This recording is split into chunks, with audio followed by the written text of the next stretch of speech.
All right, we're set to go. Good afternoon and welcome to Virtual Face-to-Face with President Bruce Jarrell. We haven't done this in a while. I'm Alex Lukowski, Assistant Vice President of Communications.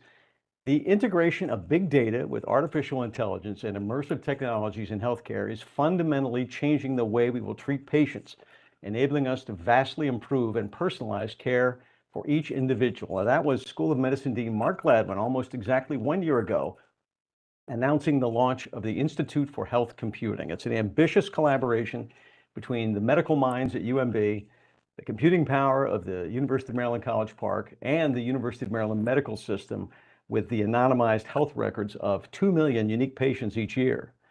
But IHC, as it's called, is just one of the big things happening at the School of Medicine. In fact, if you want to keep up with Dean Mark Gladwin, the best advice I can give you is wear track shoes and stay well hydrated because things are moving very, very fast at the School of Medicine. 2 months ago, UMSOM doctors performed just the second ever xenotransplantation of a heart into a living human patient, advancing science that might save the lives of 6,000 Americans who die each year waiting for an organ transplant, and many more who don't even qualify to be on the organ transplant list in the first place. A major gift from the Kahlert Foundation, matched by UMB, has launched the Kahlert Institute for Addiction Medicine. Research there will focus on developing and testing novel interventions, including behavioral therapies, drugs, innovative technologies to reduce cravings and drug use and overcome the many complications of addiction facing Americans diagnosed with substance use disorder. And there were about 20 million of those last year.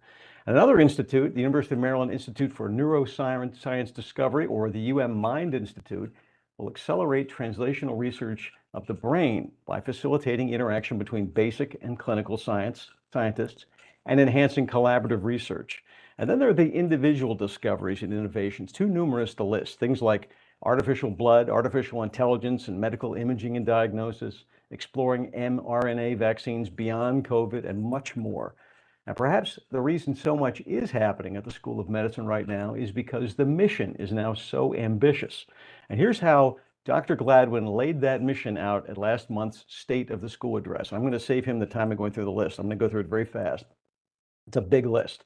Address generational challenges by aligning our efforts across the tripartite mission, break down silos with innovative translational centers and institutes, advance and nurture fundamental and clinical science, embrace the potential of big data and information technology, address disparities in medicine, harness the power of data analytics to improve performance, train and recruit in areas of unmet need, empower and support providers and faculty by increasing operational efficiencies, and lead the fight for social justice, health equity, diversity, and integrity in science. Easy, right? Well, it's important to remember that the mission isn't just about what we will do, but what we will become. And a year and a half ago, then Dean candidate Mark Gladwin was interviewed by our own Claire Fraser at a gathering in Leadership Hall. If you become our next dean, she asked, what would faculty, students, and staff be saying a few years after your arrival about the culture that you tried to promote? Well, first of all, he replied, it would be a culture of passion and appreciation and pride that we are the luckiest people in the world to be here doing what we're doing. Now, on that enthusiastic note, let me welcome our guest, UMB Vice President for Medical Affairs and University of Maryland School of Medicine Dean, Dr. Mark Gladwin. A little later in the program, you'll have a chance to ask your own questions. Please write your questions in the chat area, and I'll let you know when we're getting ready to call on you. If you want to remain anonymous, that's okay too. Just let me know that when you write your question. Now, please welcome our host, UMB President, Dr. Bruce Jarrell. Thank you, Alex, and greetings to everyone there in the audience. You know, I've never heard Alex talk that fast. Alex, you're speeding up in life. That's a good thing. So nice to welcome you all here. We'll start out with a few questions for Dean Gladwin, but then move to the audience as the questions come in.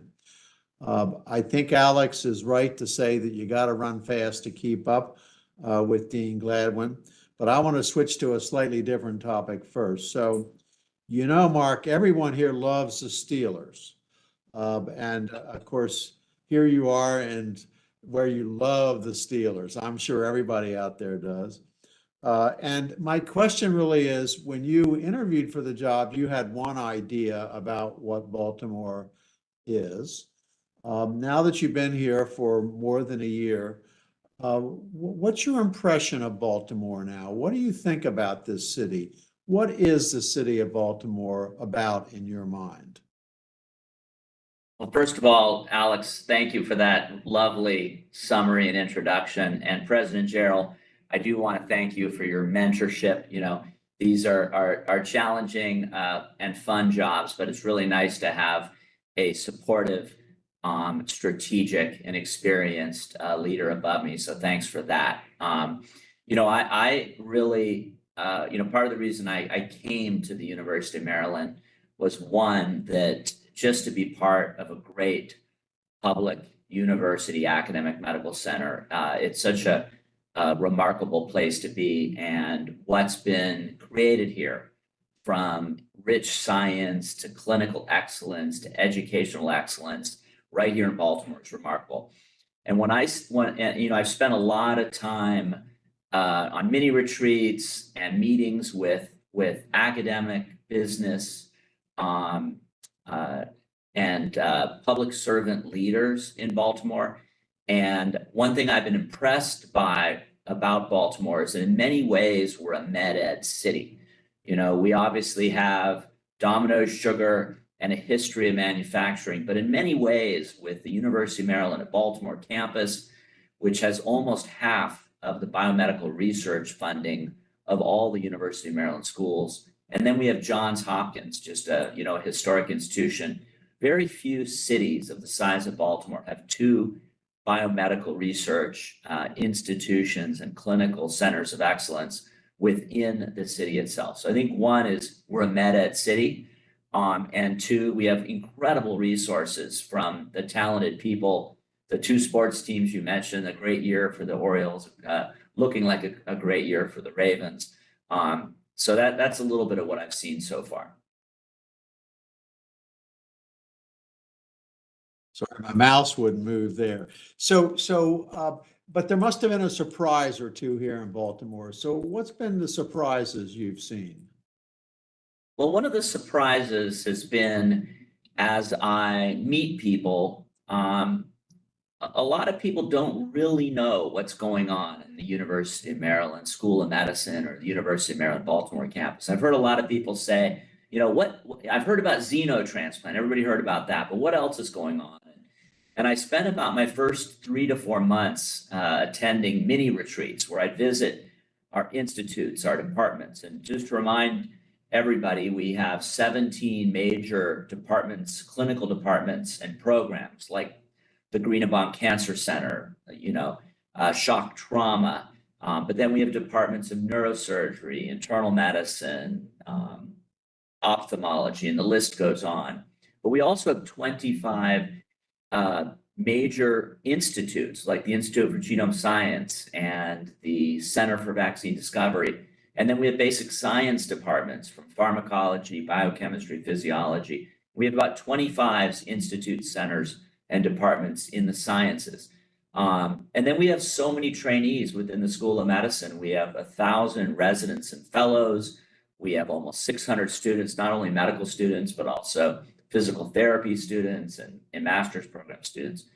And when people didn't really know what was going on, and so I developed a list, and I won't list them all for you now, a shock and awe list of just some of the exciting programs. And I developed a list that was more than 30 long, things like xenotransplant, things like developing COVID testing that was used for 20% of the testing done in the state of Maryland, leaders in vaccine trials, and it goes on. So I guess my greatest surprise was the wealth of very high impact science and clinical programs right here in Baltimore at the University of Maryland Baltimore campus. It's pretty well formed, and I guess one of the questions is, so what's sort of the next step for this school in terms of, let's start with research growth? Where do you see the biggest advances forward? Yeah, great question, President Jarrell. I think first of all, for everybody after COVID, especially in academic medical centers, there's a need to move from under the shadow of the great pandemic. And On the research front, it's, people to some extent were isolated during the pandemic. In the clinical front, everybody was in the clinic and working. So part of it is how do we leverage all this great success of these 17 departments and 25 research centers, but how do we come together to break down silos and to stimulate team science that will make an even bigger difference? And that's where Alex summarized these generational challenges. We've been looking at what are the things where we could really make a difference, in the United States, internationally, in science, by leveraging what we have and focusing that across the different departments and centers and institutes. And so one example is the brain itself. One of the great challenges of civilization is we're now trying to understand our own brain, which is one of the most complex things on the planet Earth. And just as an example, how do we address fundamental diseases of the brain, like Alzheimer's, like autism, brain injury, brain inflammation, neurodegeneration? And so we've created an institute that crosses the clinical domains of neurosurgery, neurology, psychiatry, physical therapy, and then crosses basic science domains like primary and fundamental neuroscience, and then bringing those groups together in this transdisciplinary institute. So that's one example. Another is an investment in addiction. Unfortunately, Baltimore was the top city per capita this year in fentanyl overdoses. So with President Jarrell, we just had the opportunity actually this morning to tour our Center for Addiction Medicine in West Baltimore. We toured it with the Secretary of Health, and an incredible place where we're providing harm reduction treatment for our most vulnerable patients in West Baltimore. And the idea of this Addiction Institute, it's the Kahlert Institute for Addiction Medicine. This is going to focus on basic science. How do we turn off addiction? How do we prevent addiction? Clinical trials. How do we run clinical trials as we discover new things? And then excellent clinical care, which we now can project across the state. We have telemedicine addiction treatment programs that serve our jails and serve patients across the state. So those are some of the examples of how we're trying to break down these silos, bring our faculty together to address these big problems that we face all the time. So you spent 12 years at NIH, and you spent a long time at Pitt as well. You must have had plenty of silos there. How functional was NIH? Were there silos there, or was that a collaborative environment? And if so, what was the secret to that? Well, I don't want to get in trouble here because I love the NIH, and I started there as a fellow in critical care in 1995, and in fact I was a critical care fellow, and a little bit later on our fellows started rotating in shock trauma, and they still rotate at the University of Maryland today. So I always admired Maryland shock trauma, although when I was a fellow we didn't rotate here, unfortunately. But the NIH, I think what was special about the NIH was the ability to do higher risk research because they had stable funding, and that there was a focus on translation, identifying problems and applying very basic science to the solution of those problems. And for example, we're actually collaborating to the Kahlert Institute of Addiction Medicine with intramural NIDA investigators, and very interested in partnering to create a NIDA node right here at the University of Maryland. But one of the challenges at the NIH is it did get siloed, in part because the funding ran through disease-oriented institutes, and you would have a fixed funding line. So for example, I was a branch chief and I had the funding line for my branch. Whereas outside of the NIH in the extramural world, we compete for grants, and those grants, often to be more competitive for those grants, we'll partner together and we'll conduct team science. So we'll bring together people in infectious disease, people in psychiatry, people in different domains, and as partners, we can address big problems. So I think there's some advantages here compared to the NIH in the ability to develop programs and funding around team science. The other big advantage we have is youth. You know, we have our training programs. We have the medical school, the residencies, the fellowships, the grad school, postdoctoral fellowships. And as you know, President Jarrell, we're just surrounded by young people.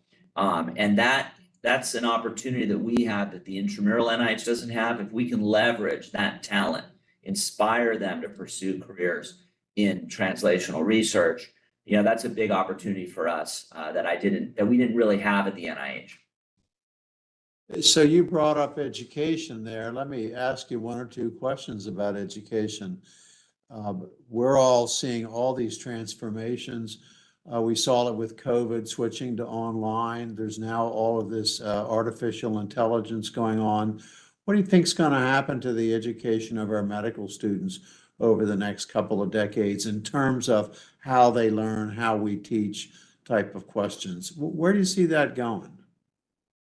Yeah, it's a great question. The other thing we're seeing is sort of a transformation of the practice of medicine and related to big data and related to partnerships with advanced practice providers and more interdisciplinary care. You know, we're seeing an aging of our population, and one of the great generational challenges we face is what I call the aging epidemic. Some people call it the gray tsunami. You know, about 3 or 4 years ago, more people born in the world. There were more people in the world, I'm sorry, that were over 65 years of age than were under 5 years of age. So we're hitting this remarkable change in the world's demographics, and that's even more apparent in the United States. And so we're projecting less physicians as we move forward into 2050, less physicians than the need for the care of our aging population.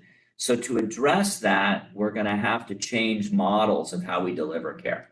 And there's 3 important changes. One is going to be big data and what we call population health, using the electronic healthcare record, using data, probably using new tools like artificial intelligence support systems, trying to take care of a population that we care for and try to prevent hospitalization, prevent disease.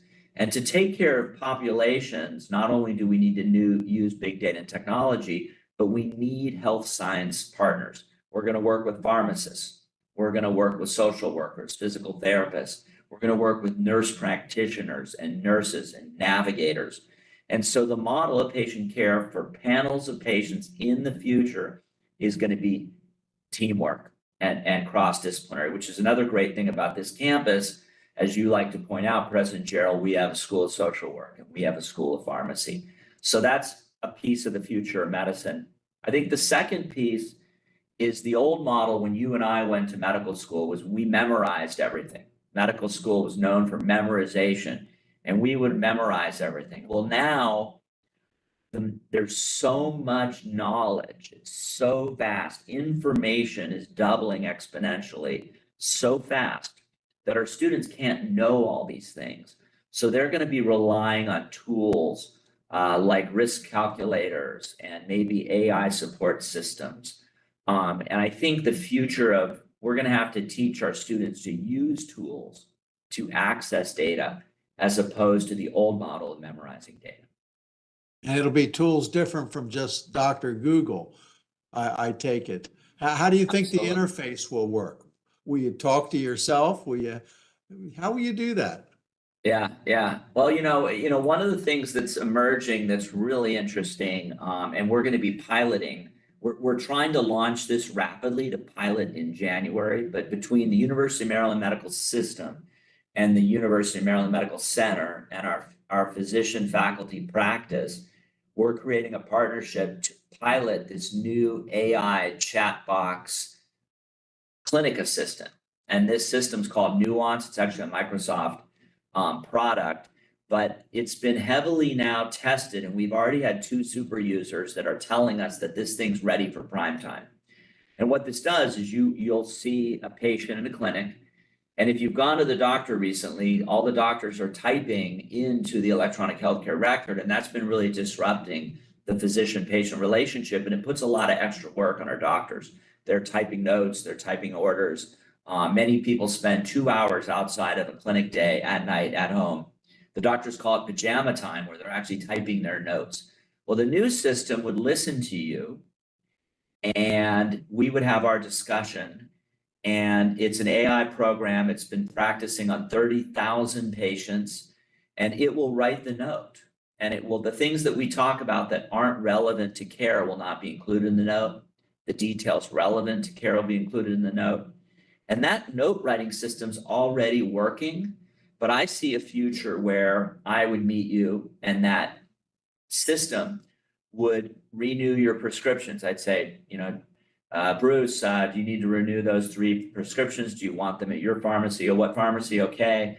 I'm going to see you in a month. Oh, it's important that you get that x-ray and your standard lab test that we ordered last time. We should repeat those. And it will do all those orders for us. It will write the note. And then as it evolves, it may even look into all your past labs and tests to make sure I'm not missing something. And it may even prompt me to say, I think you missed this early kidney disease that's developing. So I think we're going to have tools that might help us do a better job, not miss things, reaffirm the patient-doctor communication time that we've been losing. So I'm actually quite optimistic about this. So it won't be the kind of device that Bones used on Star Trek. You remember that little thing? Yes. Push a button and get a diagnosis out of it? The tricorder. Maybe, The tricorder, right. Yeah, I just saw a lecture about ChatGPT-4, which is the latest one that's going to be, I think it's part of Bing, but ChatGPT-4 now is making diagnoses. You have to feed it the information, right? So you need, obviously that you're always going to need the clinician to talk to the patient, and you're going to need that trusting partnership so that we can share information. But these systems are able to diagnose, rare diseases. And I think people, maybe this could help with access, that people are in areas without enough physicians. They may be able to look to some of these systems to answer their questions as well. Yeah, but there'll still be a doctor or a provider in the loop somewhere, I hope. Yeah, I hope so. So why don't you tell the group what the plan is for tomorrow, who we're going to hear speak, and about that retreat. For the Institute for Health Computing retreat tomorrow? Yes. So we have, we're really excited about this new Institute for Health Computing. I think, this is, has sort of a number of focuses. One is working together with the University of Maryland Medical System, College Park with computation, and UMB with biomedical experience. And these 3 groups coming together to try to develop what we call a learning healthcare system. And the vision for this is that we have 2 million patients that we take care of, that they have their data and their clinical encounters in the electronic healthcare record. And we're going to be looking to develop the next level of care where, in a very encrypted, protected environment in which we work all the time, compliant with HIPAA, we might be able to look at the data to find early kidney disease, things that we should be treating like cholesterol, high cholesterol, or hypertension in pregnancy, maybe identifying people at risk of substance use disorder, people that need to see a doctor, people that need help navigating care, or maybe navigating preventive medicine. So we have an opportunity to advance population health. So the speakers tomorrow will reflect that vision and approach. We have 3 co-directors, 3 institute directors, Sujal Biswas, who's the co-director from College Park, Warren D'Souza, who's Chief Information Officer at University of Maryland Medical System, and Brad Marin, who's the co-director from UMB. And those individuals are going to present this vision of how we can use what's called, from the College Park standpoint, it's immersive computing, AI, machine learning, large language model systems. How do we apply that to visualization of data and care? Brad Marin's going to talk about precision medicine. How do we use all this data to try to provide better care? And then we're going to have Warren D'Souza talk about the structure of this system and how they're using AI to improve clinical care. But I'll just mention two other things. We have another speaker, Issa Davis, who's going to be talking about how we can deliver better population care across Maryland. And as you probably know, there's a lot of disparities in the delivery of healthcare. There's regions, based on zip codes where we have worse healthcare outcomes. So we think we have an opportunity with this new institute to touch everybody, and independent of their color or where they live, making sure that they get the same equal access to life-saving new cancer trials, life-saving new therapies, preventive medicine. And also there's a big challenge that we face about bias with artificial intelligence. You probably remember that when DALL-E came out, which was an image generating program using AI, when it drew pictures of African Americans, the faces and hands were distorted. And it turned out that the AI programs did not have enough images of African Americans to learn how to draw faces of African Americans. So we know that the data that you feed an AI program can introduce bias. So we think we have a sort of an opportunity and a moral obligation to partner with the patients in Maryland, and we take care of 1 million African American patients across the state. And that data can be used to make sure that these new AI programs that are going to be launched are free of bias and that are effective for everybody. So we're going to hear from Issa Davis about that tomorrow as well. Well, one of our speakers is going to be the head of Amazon's AI program. I wonder what he's going to tell us. What do you think? Well, I'm really looking forward to that lecture. I know that Amazon and Microsoft and all these large companies with large cloud-based systems have heavily invested in AI. And I think one thing we're going to hear from them from this lecture is that this disruption that's coming is here. And I say disruption in a good and a bad way. Disruption means the way we've practiced medicine, the way we do science, the way we develop drugs, that this is now being disrupted. It's going to be different. It's going to be faster. It's going to challenge us to leverage it the right way. It's also going to present risks to us that we're going to have to mitigate. So I think we're going to hear a lot about the disruptive power. There was a lecture from somebody at Microsoft at the AAMC meeting that I just attended with many of our educational deans in Seattle. And at that presentation, they described just how AI is going to be transforming education, clinical care, diagnoses, all these elements of the healthcare system. And the point that the speaker made is, instead of creating a separate rail of healthcare, we need to think about how to, in a value-driven way, embed these systems to do a better job with healthcare. Great, thank you. Alex tells me we got questions bursting at the seams. So Alex, I don't think I quite said that, but that's okay. A little hyperbole is okay.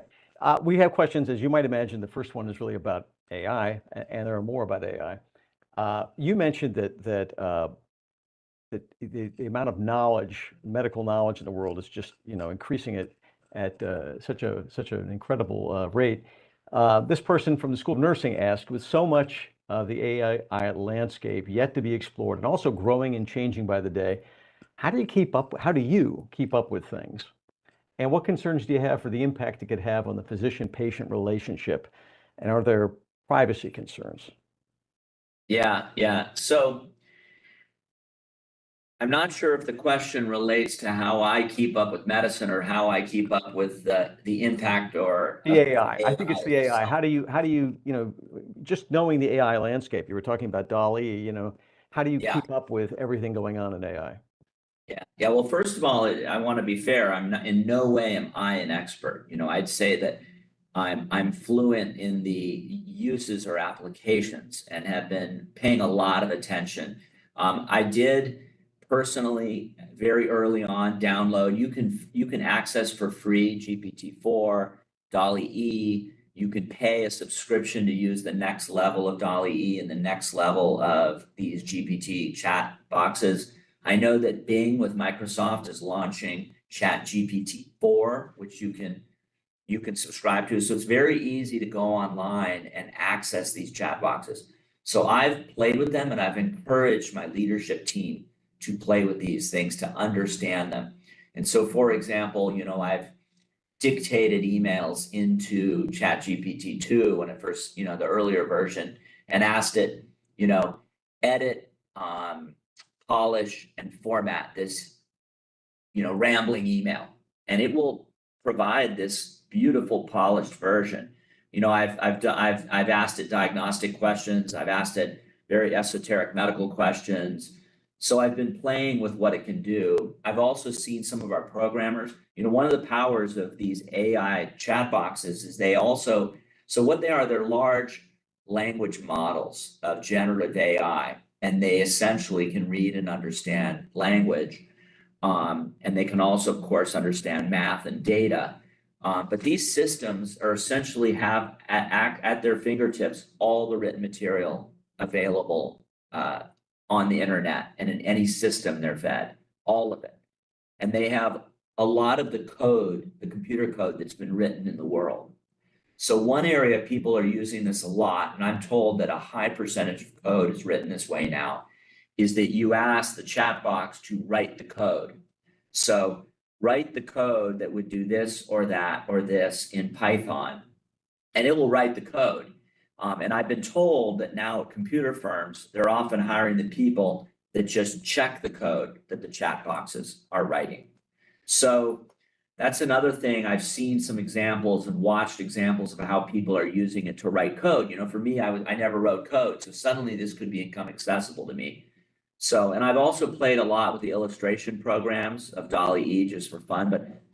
And then I've been really pushing to understand, we met with our IT teams, as I mentioned before. It said, we want to be early adopters of AI scribes because we want to reduce the burnout of our physicians.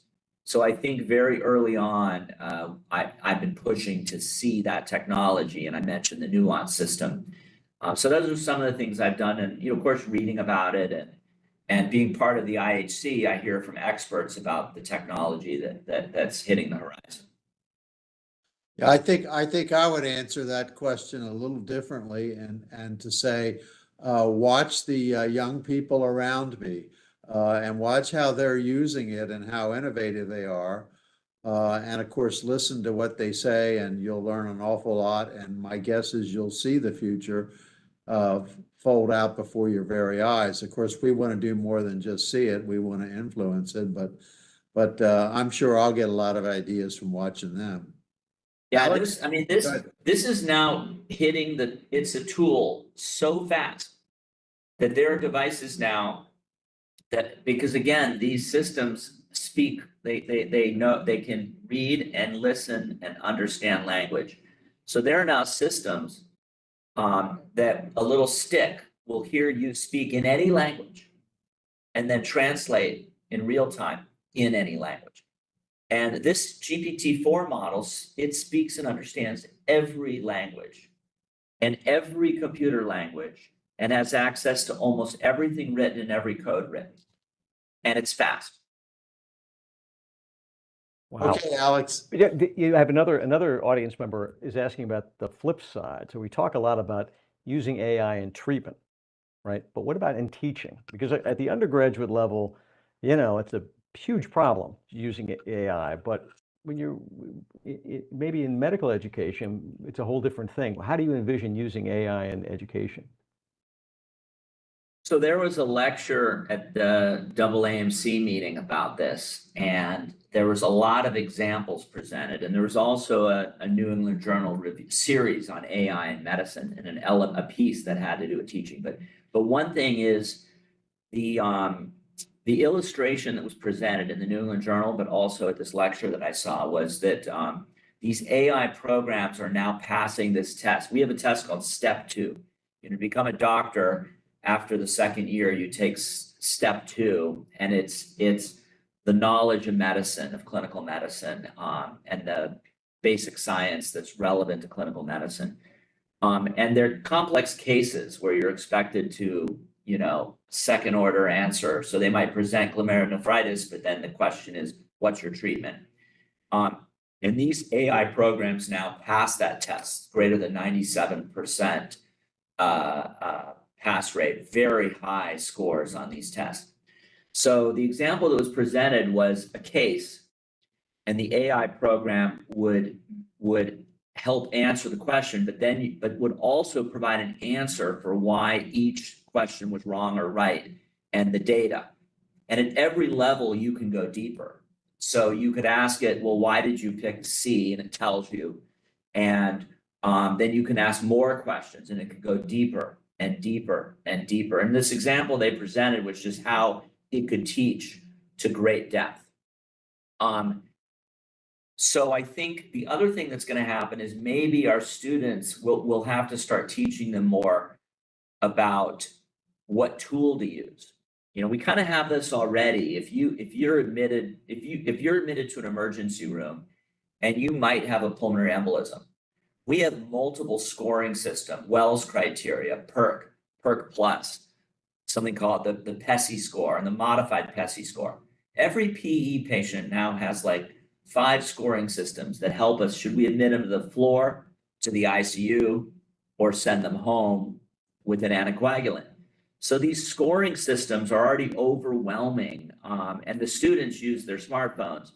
But I could see these assistant devices with risk scoring and risk adjustment. And so probably we'll be using AI in education. We're going to have to educate people how to use it. But these are some of the thoughts. The other areas, anatomy, developing virtual augmented reality anatomy courses, or virtual augmented reality surgeries.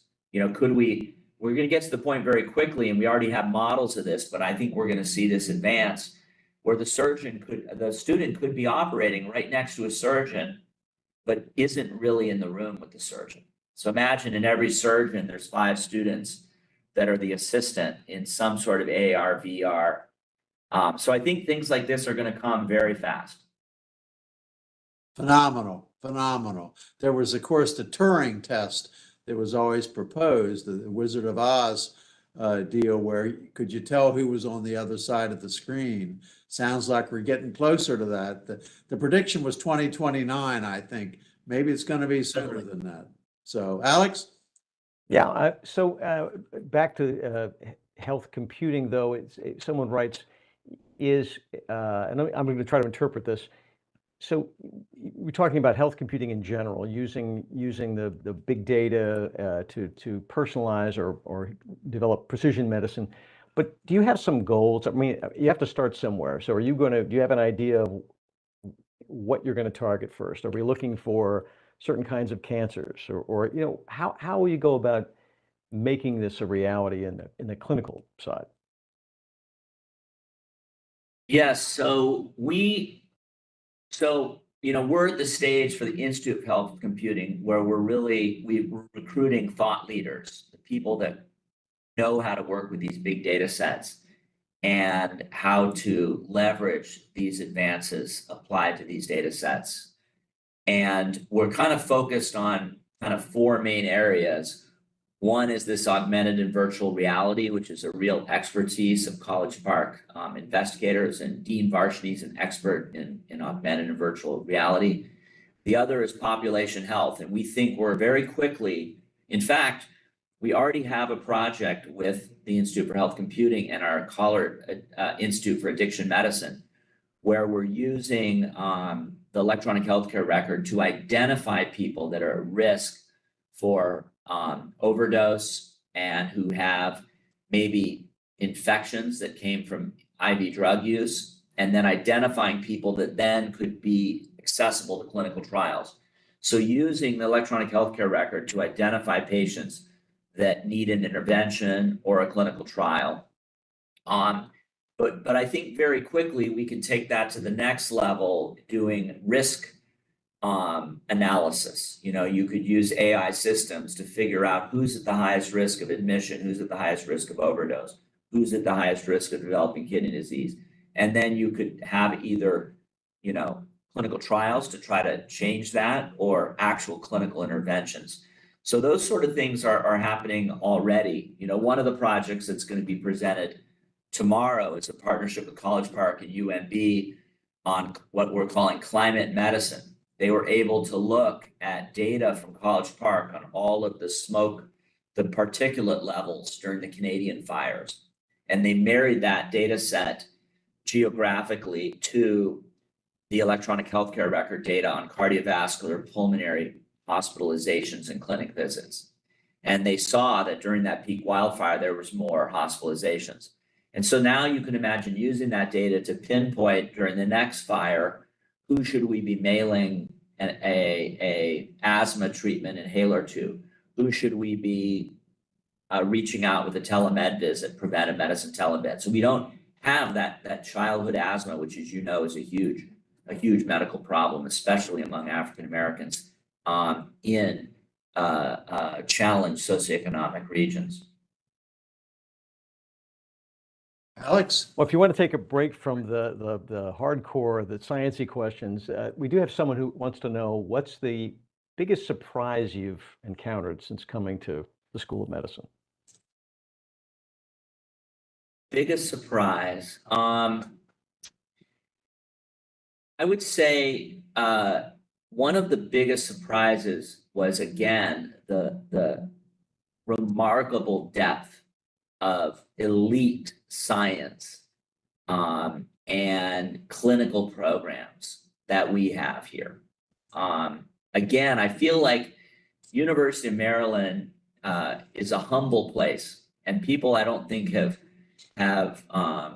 shown off or promoted the depth and breadth of these discoveries. And just, for example, we were #1 in the nation for extracorporeal membrane oxygenation during the COVID pandemic.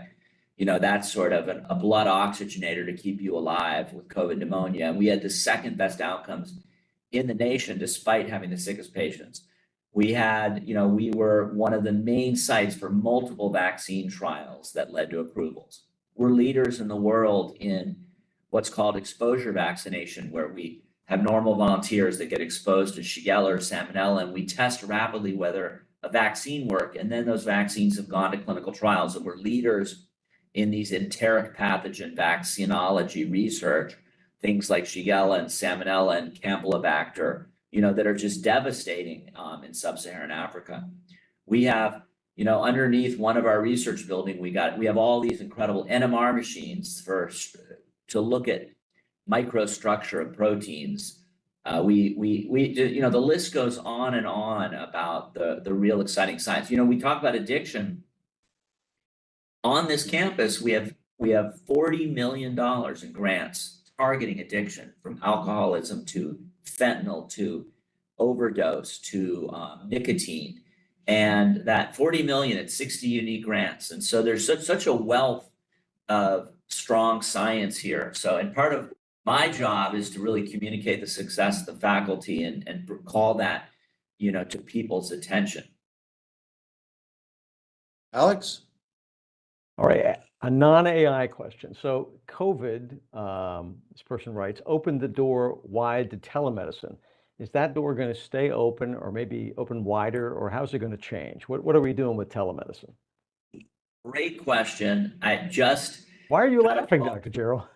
Yeah, I just had a call yesterday afternoon from my chair of psychiatry, Dr. Rockbeisel, who was driving back from a meeting with a major company that wants us to help provide telemental care, telemedicine for health, for mental health. And so we have very large telemedicine programs. For example, we provide telemedicine care for substance use disorder in all of the jails around the state. We have telemedicine contracts for mental health. We have, just in neurology, we launched a program where if a doctor's in the clinic in neurology and there's an open slot because someone canceled within 48 hours, we're going to plug a telemedicine visit in so that we create more access to neurologists, because there's just a shortage of neurologists, and so many people need to see a neurologist for migraine or multiple sclerosis or other major, challenges they're facing. So we've really been pushing that we want to keep telemedicine open. I would say that there's always been this concern that Medicare support or CMS support for telemedicine may go away after the pandemic. But what telemedicine's done is it's really opened the door. There's many people that struggle to get access into an academic medical center. And as our population ages, it's going to be even harder to come all the way into a hospital. And sometimes when you do telemedicine, you get to see the home environment. Where are your medicines? Do you have a risk of falling in that environment? How you can kind of really assess how the quality of health. It's like an office visit in the olden days. So I'm confident that CMS is going to continue to be completely committed to telemedicine, and that telemental health is going to continue to explode as a discipline. And I think we have to be committed to that in our faculty practice as well.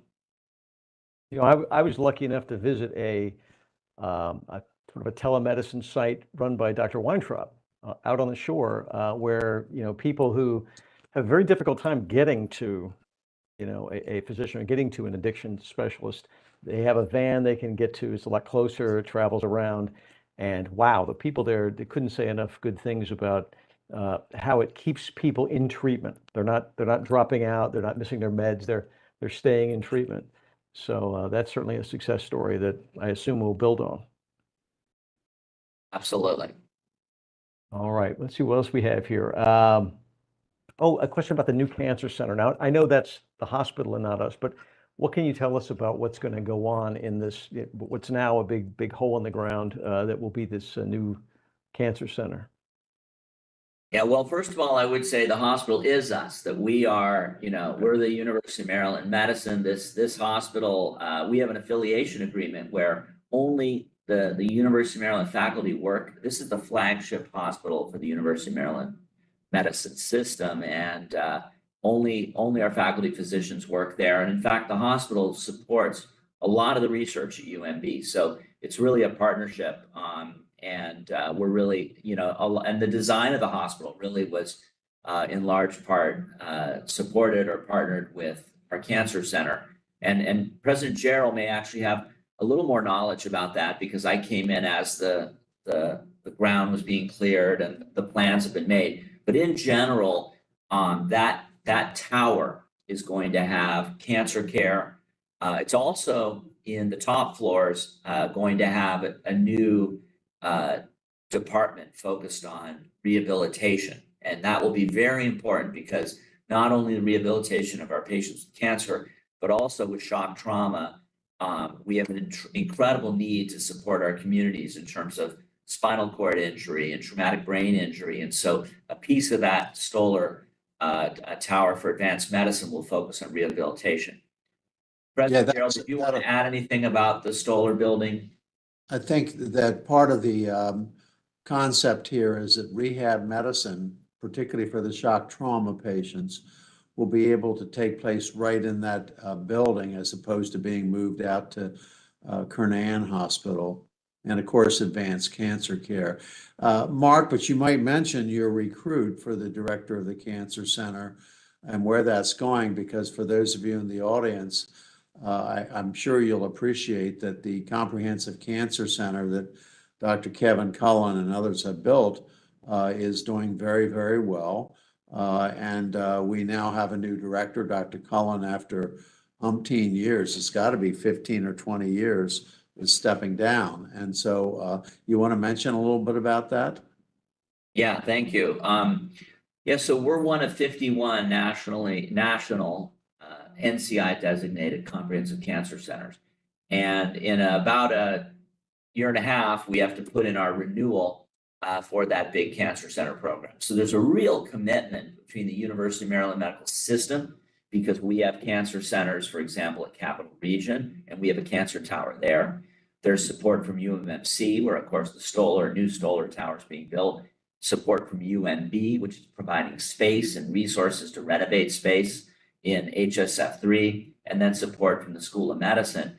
Everybody's come together, and there's also a lot of state support for our cancer center. We receive cigarette restoration funds that are directed almost entirely to research and clinical care for cancer patients. And so we all came together and did a major national search. And, we had more than 100 applicants and interviewed 20 elite candidates and brought in 4 finalists. And we selected, and we're really lucky that he accepted the prior division chief of hematology and oncology from the University of Pittsburgh, Tofik Awanikoko. Now, Tofik is nationally and internationally recognized expert in lung cancer, which is really important to us because after COVID, our screening for colon cancer, breast cancer, cervical cancer all went back up to pre-COVID levels. But for some reason, lung cancer screening has not at all. So we're really interested in building our lung cancer screening. And he's already working on that. He hasn't even arrived here. He's also Nigerian American, and he's very interested in our IHV Nigeria programs and whether we can build cancer collaborations in the African continent and really leveraging what we've historically done in partnership with Africa towards cancer now. But we're really excited about him coming, and he's, brilliant, energetic, entrepreneurial, and has lots of great ideas for how he's going to take us to the next level. And, part of being an NCI designated cancer center is you have to really invest in basic science research and in clinical trials and clinical research and in clinical excellence. And so I've been thankful and appreciative of the support that I received from UMB, UMMS, UMMC, the medical center, to support recruiting somebody of his caliber. Great. Alex? I only have one more question from the audience, but there's still time. So if you want to write a question, you can do it now. It is another AI question. It's a different take, though, which is interesting. This may be a social work person. I'm not sure who. I'm worried that new technologies like personal AI, which I think you mentioned, are going to work for the wealthy, but not for the poor or less educated patients. Will healthcare disparities increase as we get into those technologies? That's a great question. And I think the bias issue that I mentioned is a big concern, that these AI systems learn from the data they're fed. And so if we feed them biased data, and that can just be lack of available data, lack of a voice, that information, the readout will be biased.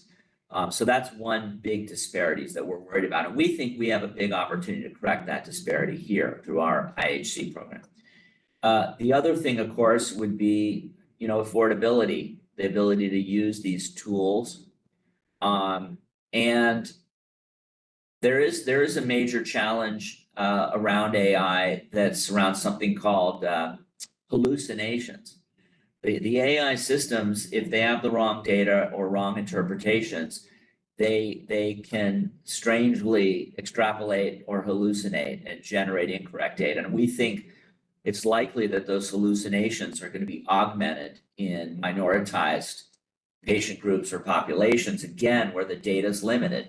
And obviously there's great risk these AI systems are going to capture biased written material, biased knowledge. And there's, these AI systems have the significant potential for misuse and dangerous use. I mean, we're very worried about our security. These AI systems will never sleep. And if they're directed to break through security and access private data, those are things we're all worried about, that this can take this arms race of cyber attacks to a whole new level. So those are also concerns. But let me just say, I tend to be a glasses half full person. And in these lectures that I heard at the AMC, they were making the case that AI has the potential to limit some of these disparities. And for example, the example raised is clinical care in areas where you don't have access to care. So remember, some of these AI tools are being built into search operation functions like Siri, Google, Bing, which are free systems.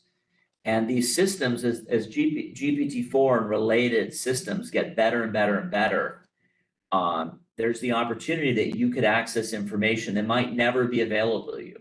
For example, online learning. You know, the Khan Academy is now unrolling an AI tutor. So if you don't have access to medical education, if you're in Egypt or you're in another country, in Vietnam, you could probably access the highest level tutoring with these AI systems into the future. You could access diagnoses in a region. If you have a rare disease, your doctors don't know what you have. In any language now, you can access the world's historic literature around diagnosis and therapy. So I think there's some possibilities that this, in some ways, could be a knowledge equalizer. But again, it's disruptive for good and bad reasons. I realize I sent Dr. Jarrell a confusing note. What I was asking about, I'll just ask about, is I learned recently that we have big plans for Davidge Hall. It's being renovated, it's being sealed up, it's got HVAC, and that I heard, and I just wanted to ask you, that you have plans for even more educational uses of Davidge Hall. Well, Davidge Hall was built in 1812, and up until this year, it's sort of functioned like it was in 1812. Yeah. It's had very poor air conditioning and air controlling. The roof has leaked. There's been water damage to the ceiling of one or two of the lecture halls. And we've been very fortunate to have the state provide significant support to put a new roof in, to put new HVAC in. It's a $7 or $8 million this year kind of project, with other dollars still being spent on it. So I think it's going to be upgraded significantly, and hopefully it will be well suited to use in its original use, and that is as a medical lecture hall. It does have 186 seats, I believe it is, Mark, and so depending upon the class size, we may or may not be able to use it. We'll have to see all of that, but it's nice to see a wonderful old facility like that get rehabilitated. It's interesting for those of you who come up to my office, or right behind Mark actually, is this diagram of Baltimore in 1815, and Davidge Hall is down there in the left corner. The right corner as we're looking at it, and it's in the woods. So it wasn't used to this big urban environment. But in any event, I think it's going to be nice to see it rehabbed. So Alex, we're about out of time, aren't we? We are out of time, yeah. All right, well. Great questions, and I appreciate the interest. And Alex, I appreciate your guiding me through this. Oh, it's not that I'm just excited by all the things going on. It's just amazing. Yeah. I was blown away at your state of the school. It just was a nonstop, advancement and accomplishment. It was very cool. So Mark, thank you for coming on, and for those in the audience, thank you for giving us your time. We have 4 or 5 additional other new deans, so we will find time to interview them as well. So thank you all, and see you next time. All right, take care. Thank you.